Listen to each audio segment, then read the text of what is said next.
Continue what we've been working on with our definite integrals. So now we're going to look at a few properties of our definite integrals, and we're going to use these properties to find areas between curves, okay? And then we'll look at solving some applied problems. We'll look at determining average values, and then we'll wrap up this section by looking at moving values, okay? So this first theorem that we have here, that's on page 417 of your textbook. And essentially that says that if we have two values, right, A to C, if we have a middle, if we're looking at something from A to B and we have some value C in the middle or vice versa, right, that we can do the integral from A to C is the same as A to, evaluating it from A to B and adding it to evaluating it from B to C. Okay. And so when we look at that, so this example is if we have a value from A to B, so we're looking at from A to B here, we can do an integral from A to C and add it to the integral from from C to B. Okay. All right. Question. So similarly, theorem number 6 here is if we have where we have two lines, right? And we want to look at the area between those two curves for a specific interval, okay? Then we can do that as well, and that would just be our upper equation evaluated minus our lower equation evaluated, and do that on that same interval, okay? Any questions so far?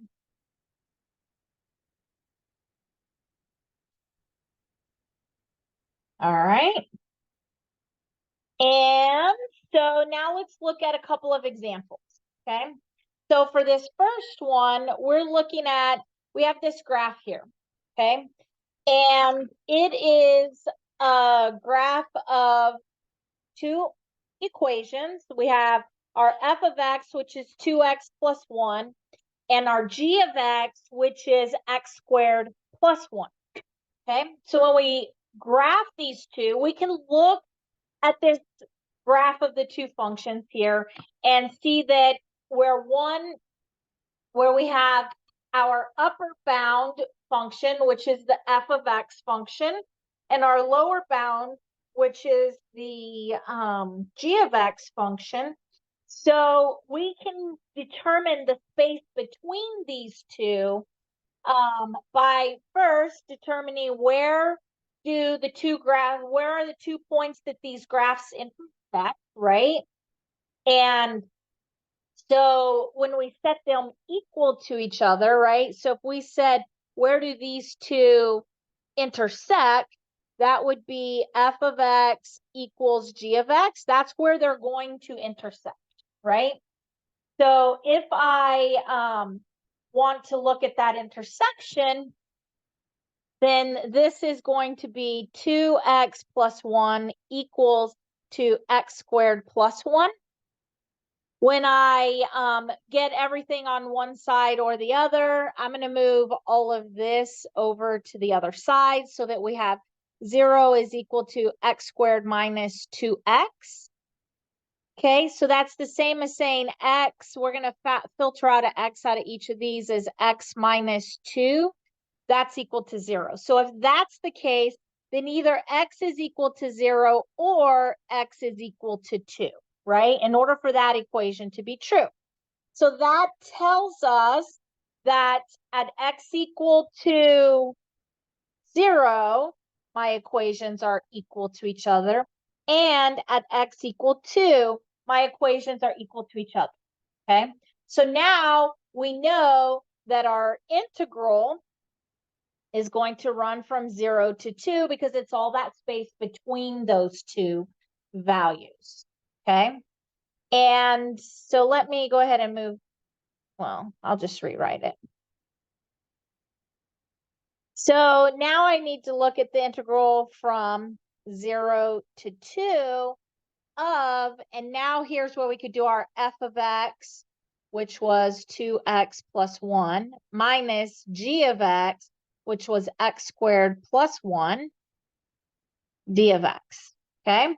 So that actually simplifies to the integral from 0 to 2 of 2x minus x squared. That's because we have a positive 1. When we distribute this negative here, that's a negative 1, so those go away. Okay? And dx. Okay? So when we evaluate this, let me.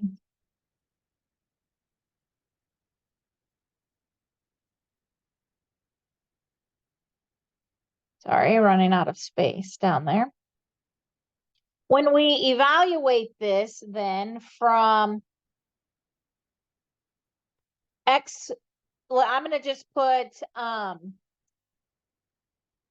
when we take the integral of this, right? So the integral of 2x becomes x squared, right? Because it becomes 2x squared divided by 2, which simplifies down to just x squared, minus, and then the x squared becomes x cubed over 3. And we want to evaluate this from 0 to 2.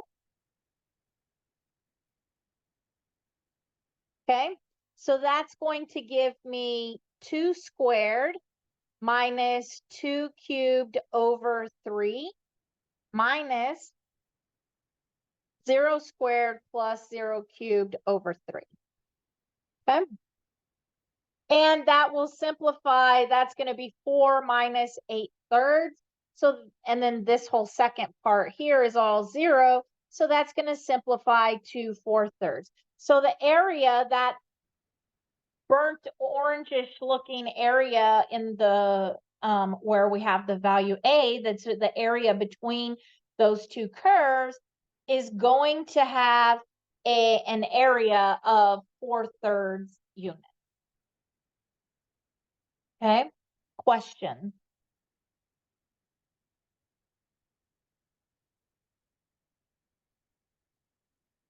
Okay, so here is another example, right? So in this case, we don't necessarily have two intersections, but we can see that that our graph here is defined from 0 to some point, right? And so the graph of both of these curves are shown here. We have C of t and E of t. And for this problem, we want to determine at what point in time are they going to intersect. This is an example out of the textbook. It has to do with emission rates, as you can see by the y-axis legend versus the number of years, which is the x-axis. And then we'll look and so when we look at the emission rates with the when they're going to be the same, we can look at that as our E of t equal to our C of t, right? So when do these two equations equal each other? So that's our 2t squared equals t squared plus 9. Okay, we can minus t, let's move minus everything in this to one side. So that leaves me with a t squared minus 9 equals 0. If I factor that, those are two perfect squares. So that's t minus 3, t plus 3 equal to 0. Therefore, t is either equal to 3 or t is equal to -3. But we can't have -3 as time, right? I can't look backwards 3 years from the time we started. So if I started collecting emission rates, right, in whatever year, that's going to be called year 0. It could have been in 2000, 2010, whenever that was, right? That's year 0. And then T is equal to how many years from when we started that. So I can't have a T equal to 0 because I can't tell you what emission rates were 3 years before I started collecting emission rates, right? So we kind of just ignore the negative time. Okay. So we're really just looking at, we have emission rates will be the same when T is equal to 3 years. Okay. So for this problem, then we're going to want to determine the reduction in emissions that results from this specific engine that was being built, right? So before we had this special engine, we had this blue line, emissions were up here higher. Now we want to, so now we want to look at, with this new engine, how does that reduce the amount of emissions, right? So here you can see there's a big gap in emissions, whereas here it's a lot smaller. So how do we do that? And it's the same exact process, right? So the integral, and we're going from time equals 0 out to 3 years because that's where they are equal to each other. And then our C of t minus our E of t, because C of t is the blue line, it's the one that's on top. So we're going to do our C of t minus E of t, okay, dt. Okay, and so really that is just the integral from 0 to 3. Our C of t is 9 plus t squared. And we'll minus off from that our E of t, our E of t is the function, is an equation 2t squared. Okay, so when we simplify that, we have the integral from 0 to 3, not 2, 0 to 3 of 9 minus t squared dt. Okay, so we're going to take the integral of that. The integral of a constant, 9, is just 9t. And the integral or antiderivative of negative t squared is going to be negative t cubed over 3. And we'll evaluate that from 0 to 3. Okay? So when we plug in, we get 9 times 3 minus 3 cubed over 3 minus 9 times 0 minus 0 cubed over 3. Okay? And that will simplify to 18. Okay? In this problem, if you look in the textbook, like all of the things that, it goes with it, it also mentions that this is in billions of pollution particles per year. So this would just be 18 billion pollution particles per year is what we have been able to reduce because of that. Okay? Question.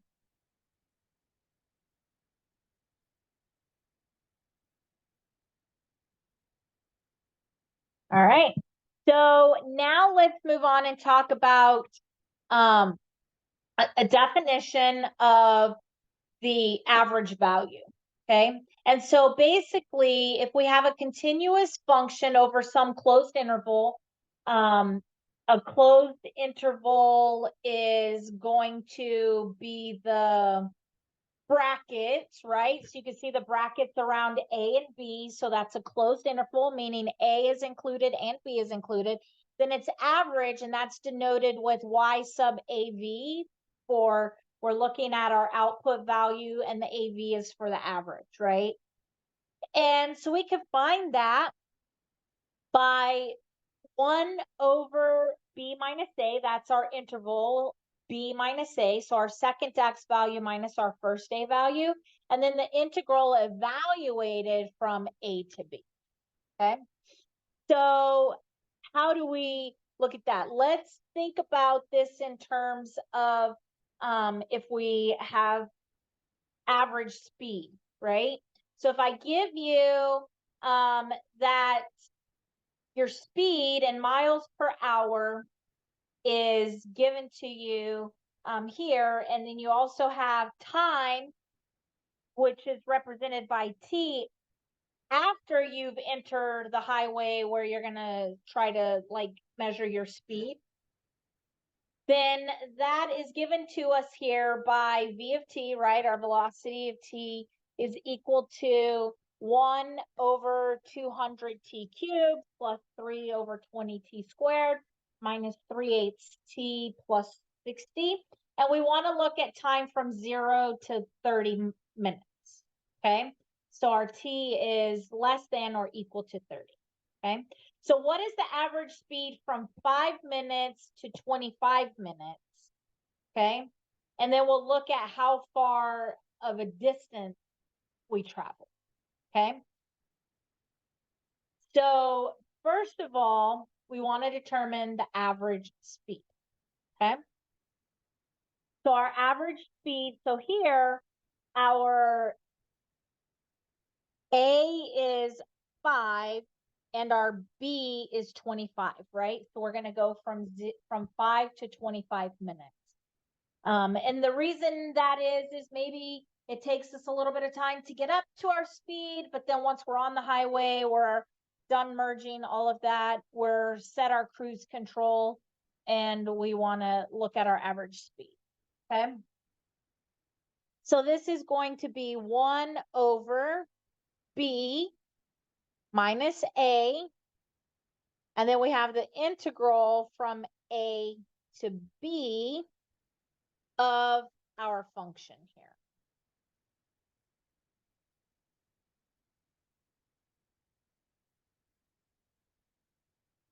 Okay, and we'll put that in parentheses, dt. Okay, so this becomes 1 over 20, right? 25 minus 5. The integral, I'm not going to put the integral here. I'm going to just do the derivative here. So the derivative of t cubed, so that's going to be, we're going to have the 3, we'll have that, and the cubed. So how do we end up with the cubed, right? So that's going to give us a negative 1 over 800 t to the 4th plus 1 over 20, because we end up with the 3, will cancel out. T cubed minus, that's 2 on the bottom, so 2 times 8 is 16 t squared plus 60t. And we're going to evaluate this from 5 to 25. Okay. And so when we end up doing all of that, we get 1 over 20. When we plug in our 25, we get a value of, when we plug in 25 for all those t's, we end up with 53,625 over 32. Minus off when we plug in a 5 for all of those t's, that's 9625 over 32. And that gives me a value of 68.75 miles per hour. So that's my average speed. So from the time I enter the interstate, or highway, whatever, and I've been on the road for 5 minutes, I start the timer, I hit reset or whatever on my mileage. I drive for 20 more minutes, right? Out to now I've been on the road for 25 minutes, but 20 minutes from when I've hit push how many miles I've gone. I then get how many miles I have, divide that by the 25 minutes, and I could see that my average speed is 68.75. But we can do that with calculus instead of doing it, as I said, marking how many miles we've traveled, how fast it is, and so on. Okay, so we can get our average speed using calculus. Question. Now we want to determine how far we actually traveled, the amount of distance. So that is really just when we want to do that, 20 minutes, right? Because it's 25 minutes minus 5 minutes. So I've traveled for we're looking at that 20-minute interval, okay? And that's really the same as saying that is 1/3 of an hour, right? 20, 40, 60 minutes equals an hour. So if I do 1/3 times 68.75, I'm going to get roughly, not quite, 23 miles. Okay, so I will have traveled about 23 miles in that 20 minutes. Okay, question.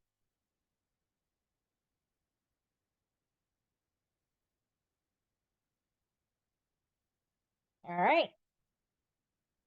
So the last type of problem from this section is moving averages, right? So we're on a continuous function. We have a continuous function on this closed interval from A to B. And we want to look at the moving average, okay? So a lot of times businesses want to know the moving average, right? Especially if you think about it like right now, the holiday seasons where, lots of shopping takes place.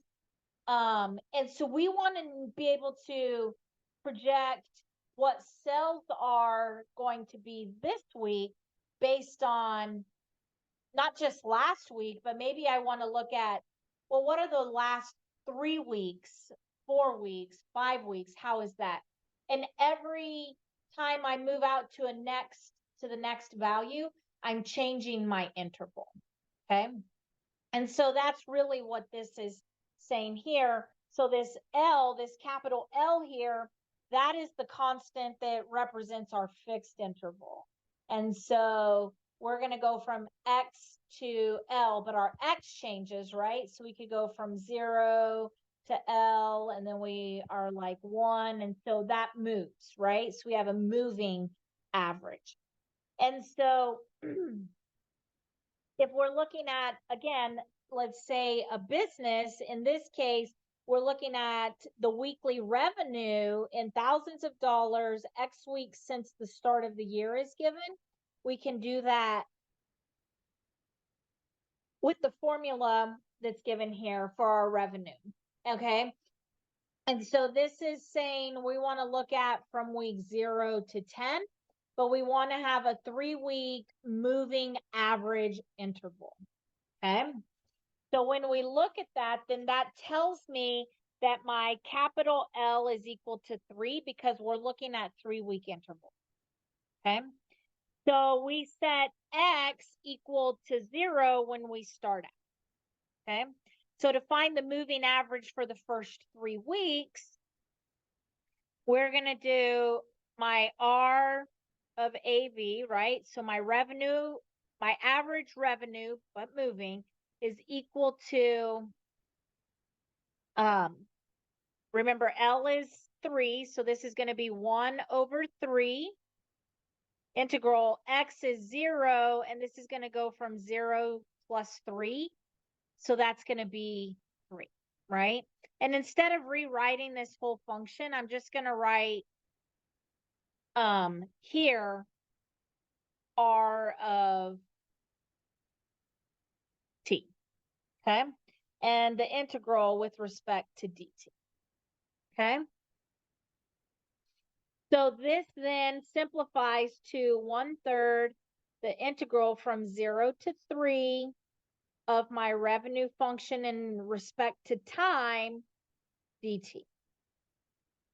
Okay, question. So let's look, we'll just look at two intervals. I mean, the process is exactly the same no matter how many intervals we look at. But let's look at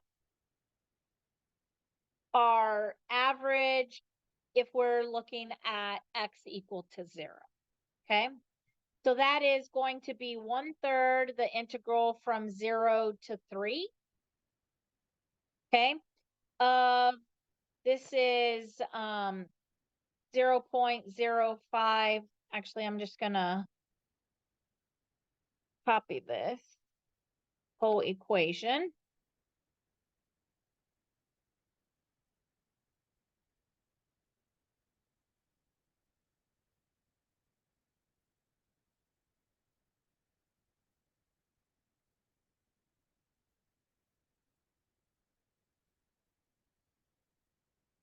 dt.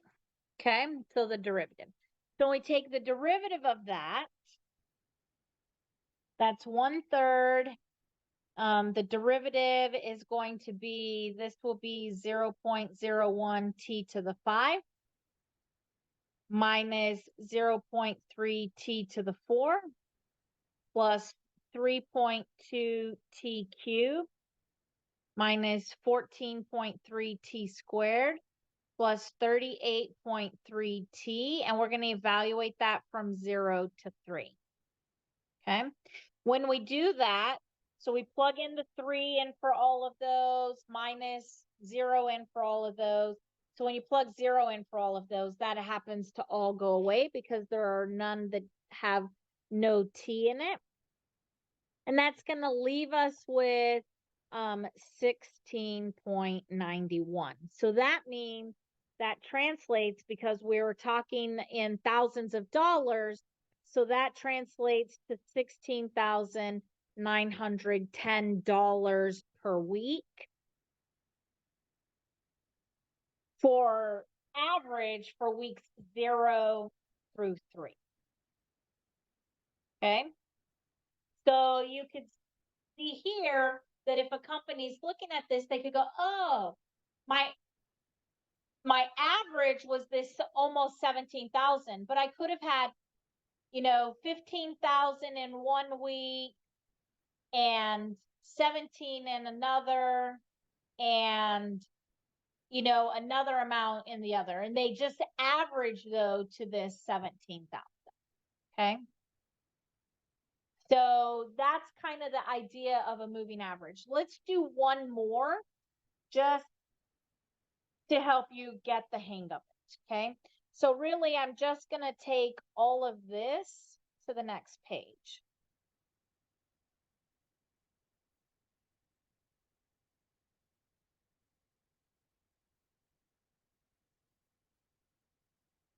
Okay, so but now instead of having these ones, we're going to look at the next set of weeks. Right now, let's look at x equal 1 and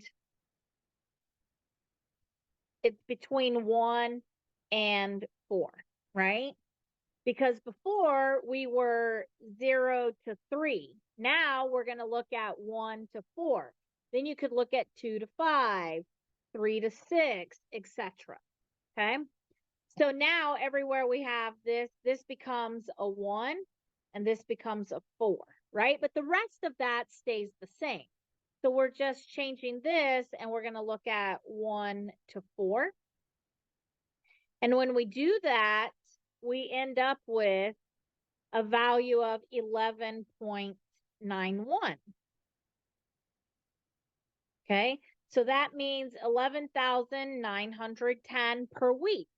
So what that tells me is that week 4 took a big old dip, right? Because weeks 0 through 3, there was an average of almost 17,000 per week. When I then look from week 1 to week 4, it dips down to 11,900. So this could tell me two things, right? If I'm looking at this and trying to figure out what's going on with the company, either that very first week that we're not calculating in this average was much, much higher than weeks 2 and 3, or weeks, 1, 2, and 3. Or yeah, weeks 2 and 3. Or week 4 is much, much, much lower than those other weeks, right? Because it's really just moving out 1 week is really dragging my 3-week total down by a lot. Okay. Question. What I'm going to do here is give you guys a couple of more. So the average of 2, so this is, think of this as weeks 2 to 5, right? That's going to be, the average is going to be 12,410. So give it a try. See if you can get that answer, right? If we're looking at the moving average at when X is equal to 3, right? That we're looking at, then that's weeks 3 to 6. And that value is 14,810. And I'll give you one more just in case you want to have lots of practice to look at. And this one is for our weeks 4 to 7. And that equals 16,710 per week. Okay. Any questions about moving averages,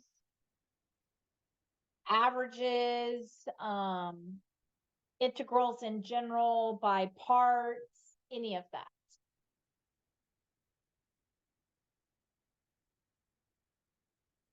All right, so it is 7:40. So let's come back at 8:40. I mean, not 8:40, sorry, at 7:50. And we will cover the last section of new material for this course.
All right, so it is 7:50, so let's go ahead and continue on. You guys might have noticed during the break I was able to get one of the emails out or announcements posted about the course evaluation once class is over. I'll post the other extra credit opportunity. You all should have received, as I mentioned, an email from the school a little earlier, either today or in the week. I'm not 100% sure when the school sent the email out, but ultimately it's just asking you to click on the link, take the survey. So it's a legit link. um, take the survey. It's 4 short questions. Again, it's something that you guys have already seen on a previous exam. So the thing of it is the answer to the problem is not what's graded, like for me to give you the extra credit. It's a way for the school to just do some analysis on the learning objectives and such of the courses. So if you do take the quiz or the survey, then a copy of your responses are going to be emailed to you, and then we can when you upload a screenshot of that email, then I will give you another 1% on your final grade. Okay. All right, any questions before we get started with our last section here tonight on integration techniques using substitution methods? Okay, so for this we have when we want to evaluate integrals, we can do so by using substitution. And so that's kind of what we're going to spend the rest of the evening working through. Okay.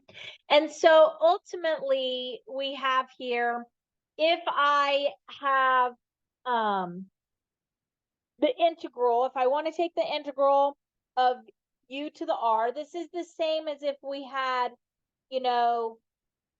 x to 3 or whatever number, right? This is the same thing we have here. And again, remember, when we aren't looking at a definitive integral, we have to add that plus c out at the end. Okay. So there are 3 different kinds of integrals here that we can look at. The following, they provide basically just the basis for our substitution techniques. Okay. So again, these are all things that we saw in earlier sections. And then one of the things here is that we'll just assume that u is greater than 0, so we don't have to have those absolute values around that problem. Okay. So let's look at a couple of these application problems. So this first one here that we have is we have 3x 3x squared times x cubed plus 1 raised to the 10th power. Okay.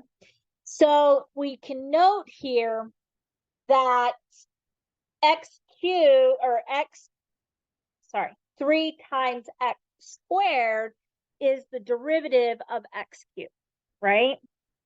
So right here, right, we know that 3x squared is the derivative of x cubed, right? So we can actually look at this then in terms of, let's say that this is the integral. I'm going to write this x cubed plus 1 to the 10 first, and then the 3x squared dx over here. Okay. And the reason I'm writing it like this is because I'm going to say, let's let this portion here be u equals x cubed plus 1, right? And I'm going to say, let's let this portion right here right here, because that's with the x, right? Then that is my du. Okay, so when we look at this in terms of substitution, right? I want to substitute the u and du in for my integral. So this is the integral of u to the 10 du. Okay, so all I've done is substitute in for those. Okay, because this is really complicated and I probably don't have enough skill or technique right now to do the integration of that. But I can integrate something raised to 1 exponent, right? So when I take the integral of u to the 10th power du, that gives me, that is just going to be u 10 plus 1 is 11 over 10 plus 1, which is 11. And then we have to have that plus c, which is a constant. Okay? So that's the derivative of that. Now let's just reverse substitute, right? So first, over here, I'm substituting, right? And now I want to go this way and I want to reverse substitute. Okay, so when I reverse substitute, that means I'm just putting back in u for the u. And the u up here in the purple, right? So I'm plugging that back in and I get that is x cubed plus 1 to the 10th over 11 plus c. And that's it. That is the derivative or the integral of that whole big, long, messy thing. But it was much easier to use substitution and then reverse back in what I substituted to help me get that derivative. Okay, or that integral. Questions? Professor, Yes. why the exponent is 10 is not 11? Did you 11? No, it is 11. Sorry. Thank you. Yeah. Thank you. So we're just substituting back in u, the 11th stays. Thank you. Okay. Questions?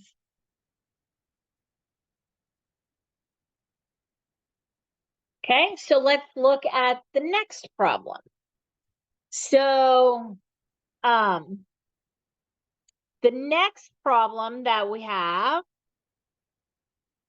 is, again, let's just rewrite this. So we have the integral, because if we look at this, right, we know that 4x is the derivative of 2x squared, which we have 2x squared here. That's the derivative of it, right? So we can rearrange and rewrite this to be our 2x squared plus 3 cubed, 4x dx. Okay? So for this one, again, we'll let this be u equals 2x squared plus 3. And we'll let this portion here be du equals to this 4x dx. Okay. So what we want to do is we want to substitute. Okay, so when we substitute that in, we end up with the integral of u cubed du. Okay. Question. All right. So we take the antiderivative of u cubed, and that is u to the 4 over 4 plus c.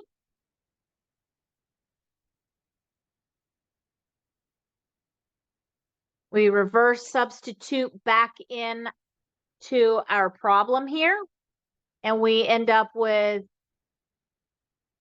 2x squared plus 3 to the 4th over 4 plus c.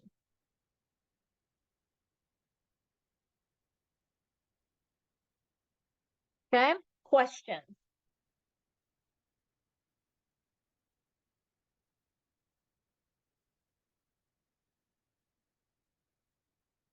Okay, so what happens when we get to an example where maybe it's not as clean to understand, right? But we can still look at this here and see that if we let u equal 1 plus x squared, right?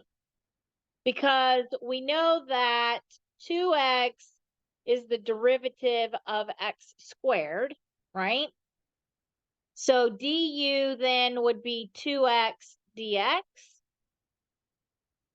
Okay, so that would give me the integral of 1 over u du, right? That's something that we know the integral for, right? So this would give me ln of u plus c. Okay, so when we substitute back our u, that is ln of 1 plus x squared plus c.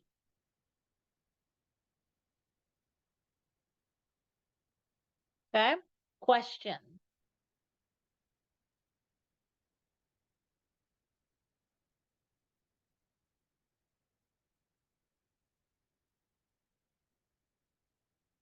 So this next one is very similar. We still have that 2x is the derivative of x squared. So we will let u equal 1 plus x squared, and du is equal to the 2x dx. Okay. So our integral now is 1 over u squared du. Okay.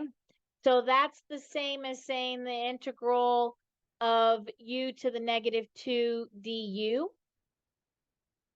Okay. So we take the derivative of that, that's really just negative u to the negative 1 plus c. So that is negative 1 over u plus c. And now we can reverse substitute back in. And we get negative 1 over 1 plus x squared plus c.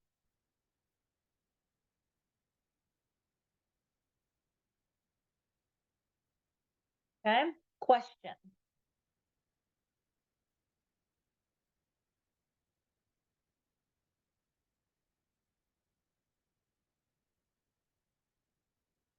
All right, so we have just a few more problems to look at. So now we're looking at, we have this crazy looking one where we have this radical in the denominator and all of this. So the first thing I would say is let's clean that up a little bit, right?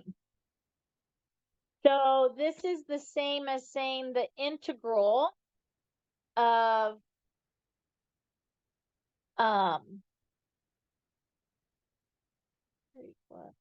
actually the example that I have written is x squared. So we'll do that.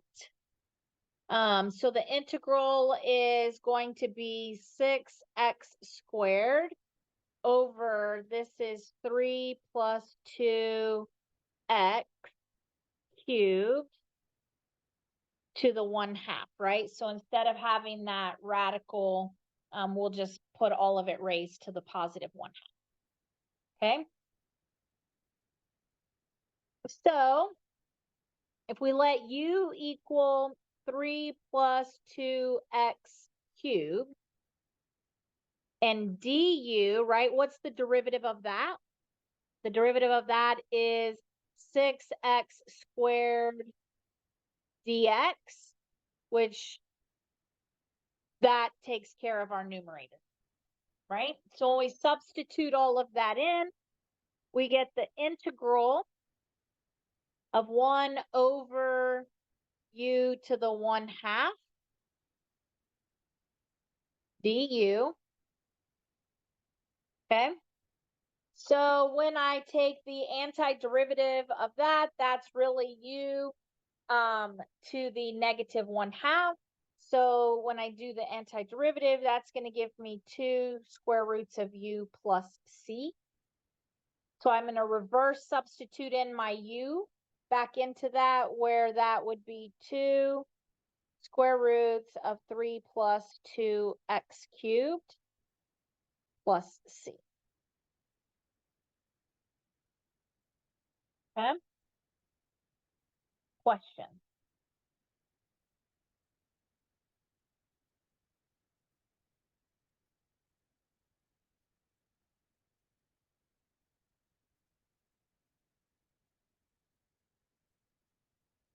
All right, so for this next example, I have the integral of x e raised to the x squared. So here it's going to be a little bit different, right? So when I take, so if I let u equal x squared, right? What is the derivative of x squared? It is 2x dx. Well, that gives me the x here, but at how do I do this with the 2? I don't have a 2 here.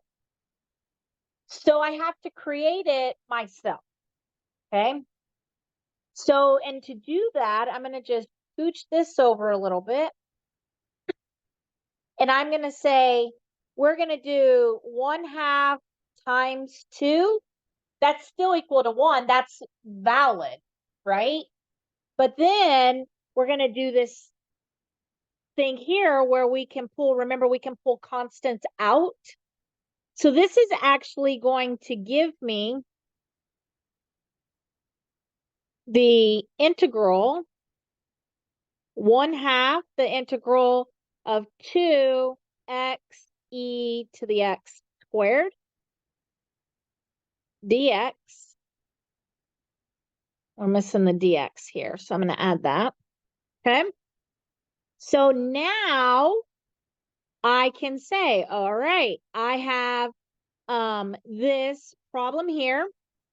That is the same as, we can rewrite this as 1/2 the integral of e to the x squared times 2x dx, right? Where this here is my u and this here is my du. Well, actually, not the whole thing. This portion right here is just my u. Okay. So we can rewrite this then by substitution, and that is 1/2 the integral of e to the u du. Okay. And when I take the derivative or the antiderivative of e to the u, that is just e to the u plus c. Okay. So now we do the one last step is to plug, reverse substitute the u back in there. And so we have 1/2 e to the x squared plus c. Okay. Questions?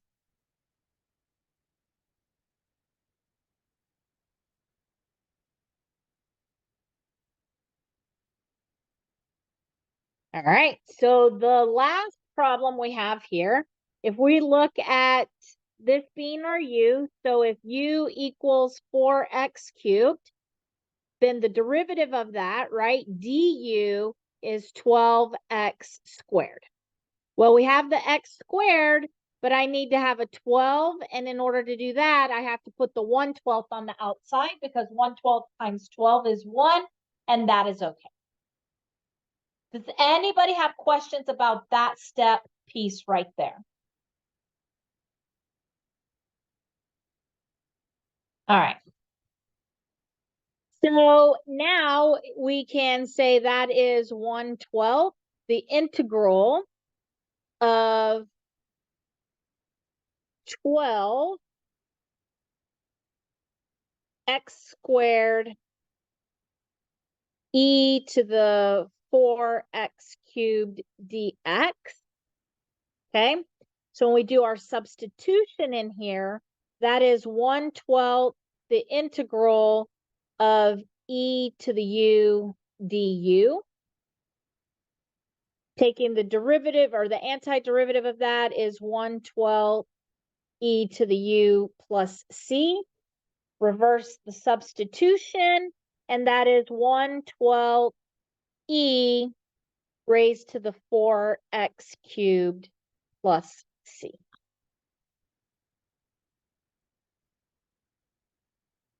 Okay, question.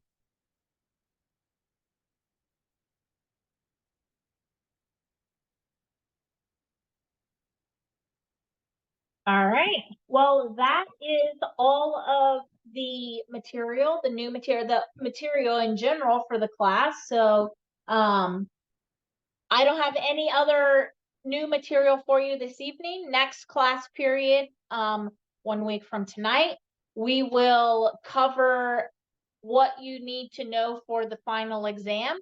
That review sheet is already out in Canvas under the modules. You can go out and look at that, maybe try to work through some of those, look at your previous tests to see problems similar to at least the first portion of that exam, and then you can see the different types of problems from chapter 4 that will be on the exam as well. And then 1 week from tonight, we'll actually go over each of those problems in class. And then you guys are welcome to bring other questions. If you have any other problems, questions, anything like that, you're welcome to bring that to class next week as well. And we can make sure that you are ready and prepared for the final exam, which will take place 2 weeks from tonight. Okay? Any questions? All right, if you guys don't have any questions, you are free to go. I'll stick around and answer any questions if you might have any.